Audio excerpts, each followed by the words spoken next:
I want to discuss Bukhara. Bukhara is one of the larger cities outside of Tashkent in Uzbekistan. It's one of my favorite places to go to. It's definitely more touristy. There's a lot of hotels and whatnot, but I don't think that detracts from it. It's not obnoxious or anything like that. And it has a sort of a slightly different history. It almost appears more Persian, which is kind of intriguing. I was told that the language difference would be different, but it still seemed like a lot of people spoke Russian to me. But yeah, I think it's a good place. So let's get started.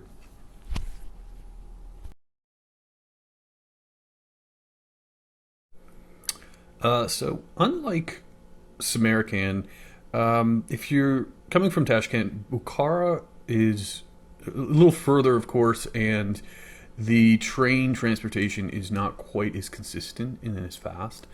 So I decided to fly, and to my surprise, and maybe I shouldn't be surprised because I do think it's common, and I'm not used to it in Canada, but their domestic flights are either heavily subsidized or they just have a way of doing things that's amazingly efficient. Because I was able to get a ticket to Bukhara for $10 in economy. It's about an hour and 10-minute flight. Or if you want like business class, it's like $50.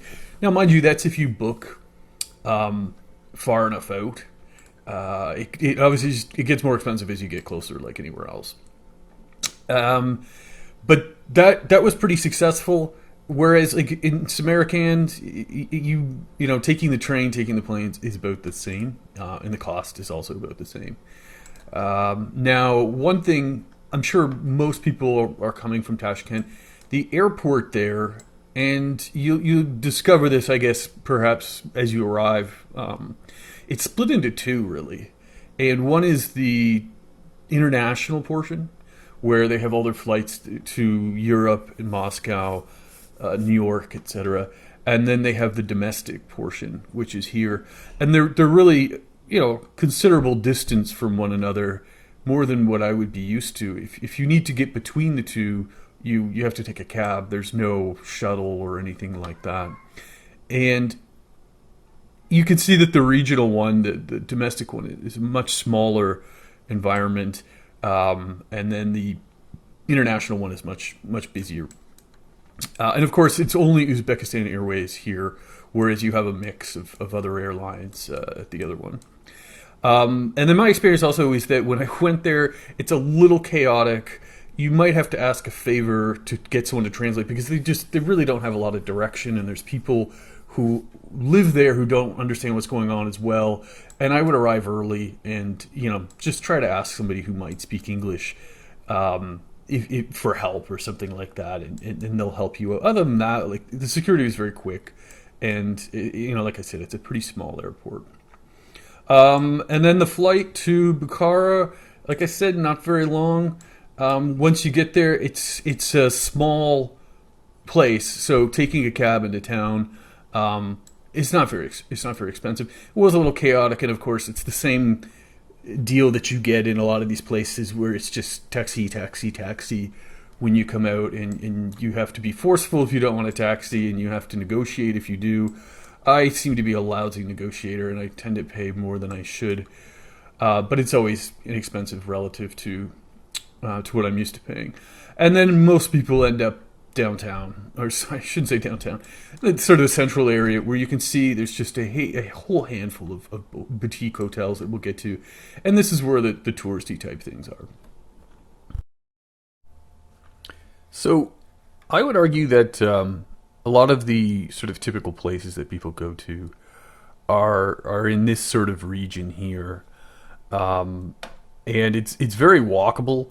It's quite flat, and you can really just like I didn't plan on being an expert in the history of Bukhara, and so I honestly didn't really look into the history too much. It obviously is very long and whatnot, but I applied that to when I was walking around, and I walked around. And I just sort of wandered in one direction and sort of kept track of where I was going and looked at my phone and stuff like that.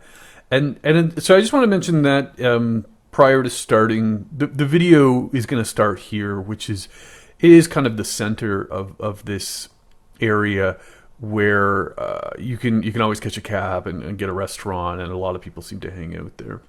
So this small body of water you can see on the left there is one of the last remaining sort of natural sources of water. Apparently these used to be more common, and they were sort of filled in over time. And I got the impression, I don't think I've seen it in writing, but I got the impression the only reason Bukhara was developed here is because it's relatively a desert, and there were sources of water here. But anyway, in present day, this is a very popular place to be. Obviously, people are always sort of getting ice cream or coffee or something like that. There are shops around. In this whole old area, there's always people selling tourist sort of souvenirs, knickknacks, as well as more practical things. And I was impressed that they weren't very pushy.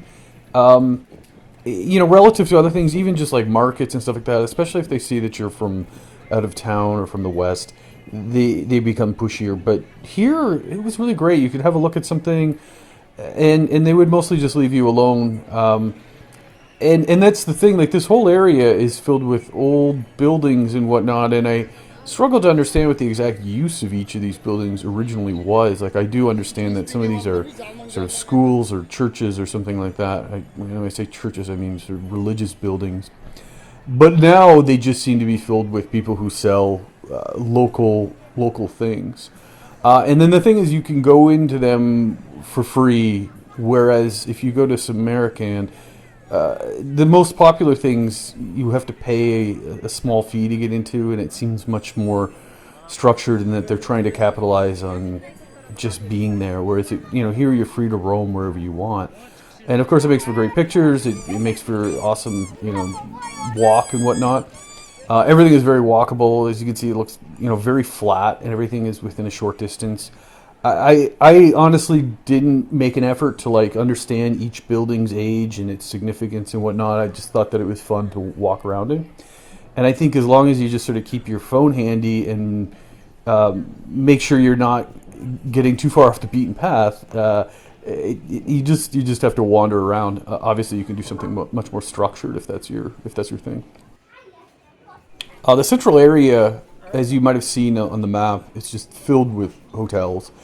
It's all original construction. I shouldn't say original, but it's old construction, and they've converted some of these residences into smaller hotels. Where I stayed at was an Airbnb. Airbnb is not terribly popular there, but it was what I was used to. And it was a similar sort of idea. And where I stayed, there was a courtyard, and they can provide you with meals, etc. I actually showed up on the 21st, which is the Persian New Year, and they were celebrating it. It was a widely celebrated thing, even in areas beyond Bukhara, like Tashkent and Kyrgyzstan. And they were so hospitable to allow me to take part in their celebrations, because I was basically surrounded by this entire family, and I was the only one from outside. And I will provide some images of that, but I don't want to intrude on their privacy by showing them and their party and whatnot. But I would have to say that Uzbek people have been, they seem to exemplify really hospitable, and it seems to be a really comfortable place where you don't feel all that concerned about safety or anything. You can see that they even have this sort of thinly veiled tourist police depot, which I'm sure they are very helpful for tourists, but I think there's a sort of message that they want to that they want to project that says tourists are safe here and stuff, and I would have to agree. It did seem like a great place to be. And so, as I said, with this being, I don't know if this is normal or if it was more popular during the New Year, but this was a pretty lively area, and they had entertainers and music and whatnot. And then, of course, you can rent.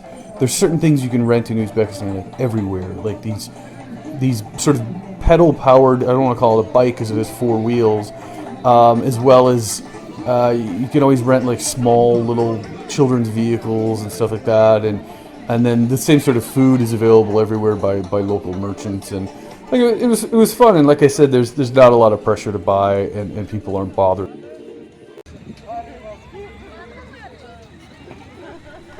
Next thing worthy of mentioning is I stumbled across a graveyard or cemetery, whatever you want to call it. And it, was not as traditional as I recall in the West. Usually, it's just like grass with tombstones, and these places had, brick and cement and tile and stuff like that. And it's located a bit to the west of like sort of the central tourist area. It looks like green on here, but if you look at satellite view, you can clearly see it. I was only sort of on the right, and then I came out onto the right on this street here on the east side. But obviously, I missed some interesting things.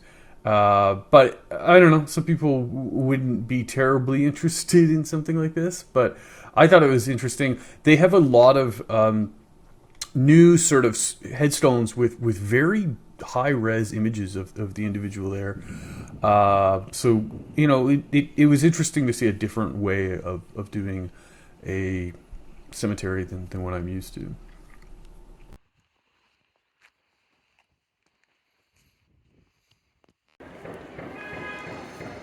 Just to the south of that is their central bazaar. Not going to go into a huge amount of detail. It's pretty, bazaars are a dime a dozen in this sort of area. They got fruit, they got vegetables, they got meat. They have clothing as well. This one was seemingly more modern than the one I had seen in Bishkek. And I imagine the prices are just less expensive than you would find at a generic supermarket or something like that. And it's always fun to sort of go through there. And like with other things, they weren't overly pushy and whatnot. It was all right. Oddly enough, the person who I was with on the Airbnb, who owned the Airbnb, he went with me to look around. He took my picture. He suggested different things, and one of the things he wanted to do is have lunch. And he first went to a liquor store to buy vodka, and then brought it to the restaurant because I guess the restaurant didn't serve alcohol, and then we drank the vodka in the restaurant. And to me, as like a Canadian, it's sort of mind blowing.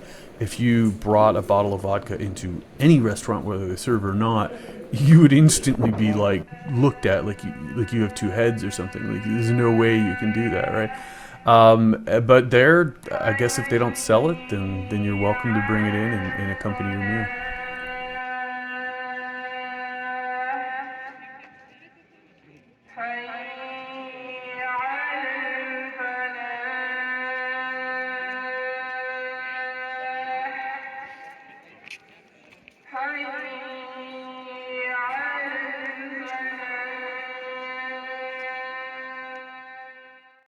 So as I said, I traveled on a holiday there on March 21st. And while it's easy to book online, for myself anyway, plane tickets through Uzbekistan Airlines, booking train tickets I couldn't do it. I tried several times, and they take sort of more proprietary forms of payment, like different sort of cards and transfer payments that you can only do in Uzbekistan if you're familiar with their ways. And so what I ended up having to do was, once I got there, go to the train station and buy a ticket.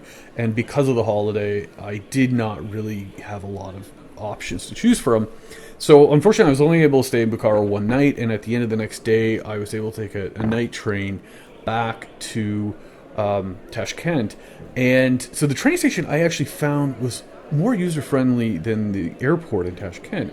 In fact, you have a ticket, you just show. There's a lot of employees who are just standing around directing people as to what to do. Just show them your ticket, and they'll either tell you to wait or they'll point to a car or something like that. But to me, it was much easier than air travel, oddly enough. And then the fun story is that when I got on this train, I assumed I was getting a seat, but in fact, it seemed to be sort of a car full of seats. And I've seen it in other people's YouTube videos where basically they're lined up in columns and in rows. It's very tightly packed. But before I could get anywhere, this person who worked there came up to me and was like, "You come here." And I didn't know why he was saying this, and I took my stuff, and he shows me this like private cabin, and he's like, "Do you want to stay here?" And I said, "How much?" And he said $20. And I happily pulled out $20 US and gave it to him. And then, oddly enough, someone else came by who was from France, and they asked if she could stay on the upper bunk. And one of the things I had asked him when he made this arrangement was, am I going to be alone? And he assured me that I would be. So it was a bit of a favor to her because she didn't pay anything. But she felt obviously in the same boat. She didn't want to sleep in such a crowded area. But I slept like a baby and woke up in Tashkent. And then another thing is that it's a different train station than you would go to catch a train to Samarkand. So when I went to purchase tickets for the train, unfortunately, I couldn't figure out how to do it online. It seemed like the only forms of payments they took were ones that were local to those there. Visa, MasterCard. I tried a bunch of cards, didn't work. Didn't really get a great explanation as to why it didn't. So first thing I did when I got to Tashkent was try to get these tickets resolved because the trains do fill up, and if you want the most options, you'll do it as soon as possible. And the train, what I thought is the main train station is right here. It's along the subway line, which runs down here, and then in this direction. And when I purchased the ticket, she spoke limited English, but it went smoothly. But what she didn't tell me is that so the ticket that I was getting was obviously a return ticket, sort of like as in I was only returning from Bukhara, but it doesn't end up where I bought it. It ends up at this train station. And I didn't figure that coming, and I don't know why they don't consolidate them if there's not enough room or something like that. But just be aware. I didn't really know how to identify it on the ticket after this occurred, but you will be here. And for me, yeah, it was a little further away from where I was staying, and it wasn't on the subway line. It was quite convenient to go to the other train station. However, as a side note, if you go to Samarkand, it is from that main train station, which is on the subway line. But whether or not where which train goes in which direction, I can't say. But just keep in mind that there are two different train stations. In conclusion, I have other videos on Uzbekistan and Kyrgyzstan just from the one visit I did. Hopefully you find it informative, interesting if you're visiting or planning to visit in any regard. Thanks for watching.